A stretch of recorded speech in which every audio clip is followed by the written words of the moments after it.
Hey, it's Alyssa, back with another Animal Crossing Speedpaint video. In this week's video, I'm working on a commission of someone and all their original characters that they've made specifically for Animal Crossing, and talking about this idea of building a whole new world on your Animal Crossing island. So let's get started.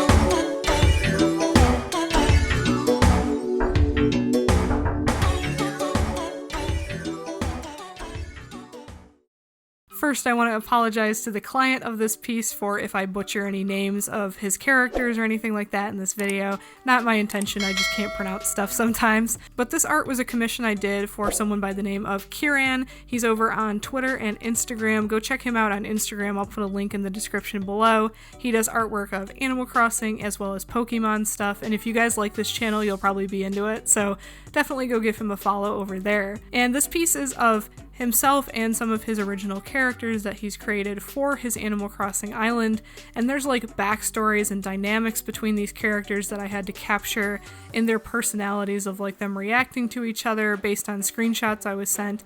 It was an interesting challenge for sure to draw art that wasn't necessarily based on a real life person but more on an imagined character, and try to capture these dynamics and so on in the piece.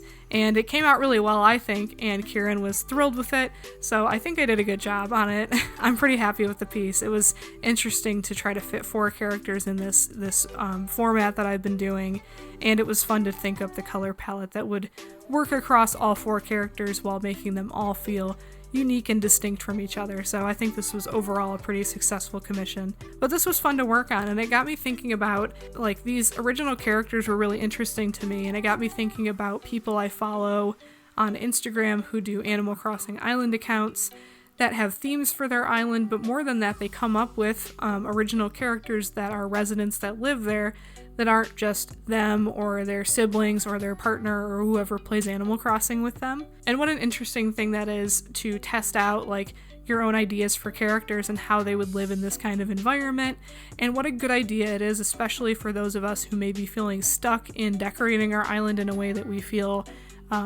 isn't, matching our vision for what it should be. It's actually kind of something I've integrated into my own island recently, to a lesser extent. Like, I don't have original characters thought up or like a deep lore to my island or anything like that, but I've implemented this idea of building an alternate world for myself on my island a little bit. So when I got the game, I originally started playing it the way that I do any other Animal Crossing game or Sims game, is like, I want to make it myself, but like an idealized version of myself. So originally, my house had a very colorful, like primary color kid furniture kind of vibe to it. Like, it looked very much like Bob's house, but a little bit more modern, with like all white walls and stuff like that. Kind of like what I'd want my real life house to look like if I had money to buy a house, And the island, I had kind of like a theme park thing going for it because I love theme parks. I love kitschy, like colorful stuff. I love Las Vegas. Like, I love very tacky, colorful kinds of places like that. So I was very much going for like a Florida vacation spot kind of thing with my island. Successfully, I might add. I think it looked pretty cool when I did it that way. I might revisit that idea in the future, but I wasn't happy aesthetically with where the island was. I was comparing myself to other people's islands and thinking it wasn't as in-depth or thought out. So in order to add a little depth to my island, I kind of mirrored what my boyfriend was already doing at the time. He, from the beginning, was never interested in making a house that looked like an actual house or like what his dream house would look like. He never really cared about any of that. He wanted to make his house almost like a competitor to the museum. So he had rooms full of fish and bugs, and like one of the rooms was like a medical themed room, like almost like it's an animal rescue was kind of the theme of it. And now it's evolved a little bit more to be more like he's a researcher who's doing expeditions on the island to uncover lost artifacts, and he's got a whole library and a study and it's a little bit more advanced of a thing now. So he's always been kind of playing this character, even though the character's just called David, like his real life name.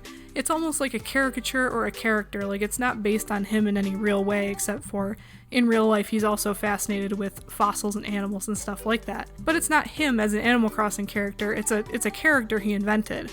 So I kind of took after that a little bit with myself, and my working story for my island as I renovate it is like the front half of it like the bottom half of it on the map, is all like a 5-star resort. So there's little spa areas set up, nice restaurants, everything's very manicured and orderly, like very much a place that a tourist would go if they were trying to capture a quote-unquote authentic island experience while still staying in like a luxury resort and never actually experiencing the island. Very that, right? Like very superficial island destination kind of vibes. Though I'm going for a winter thing right now.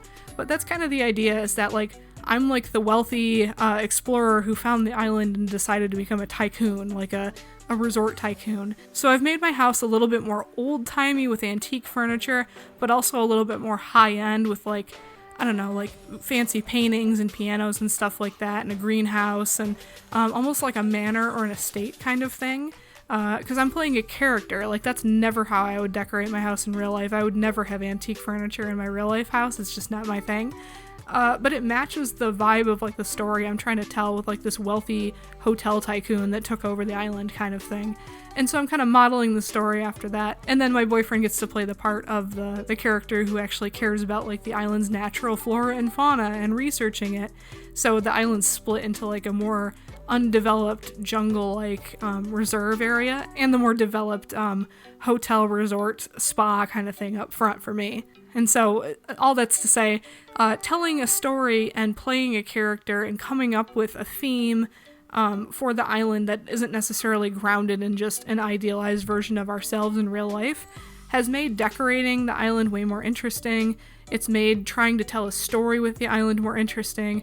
I treat my residents almost as if they're tourists visiting and staying in these luxury cabanas more than they're actual people that are like native to the island. So I'm kind of thinking of it in that way, and like how would I decorate each of these resorts to match this part of the island. And you know, it's been a more interesting way to play the game and to find items to help tell this story. Specifically how to decorate things to tell a story is a video I'd want to do a separate video of in the future, because I think it's such an interesting topic, and there's so many amazing things that people do to visually convey a storyline, especially the horror islands. Nail this concept of like telling a story just with the items you're given in Animal Crossing.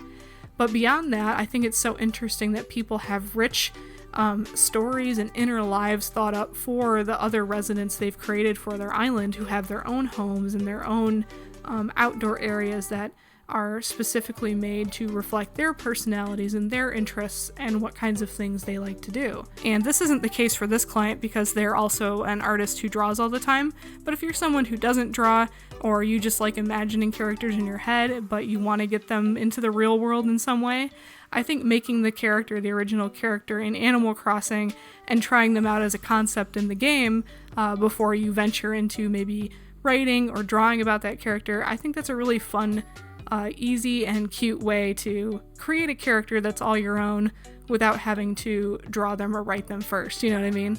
But let me know in the comments below, have you guys created original characters for your own islands, or are they just you on the island, or you and your partner or your sibling or whoever plays Animal Crossing with you on your island? And if it's just you on the island, are you trying to make a different alternate reality version of yourself like I'm doing, where you're kind of playing a character? Or is it just an idealized version of yourself on the island and the island's decorated the way that you actually would if you owned an island for real in real life? Let me know what kind of characters and worlds you guys have created in the comments below. Be sure to like the video if you liked it, subscribe if you're not already, and hit the bell to be notified when I upload new videos every single week. Thank you guys so much for watching. I will see you all in the next video. Peace out.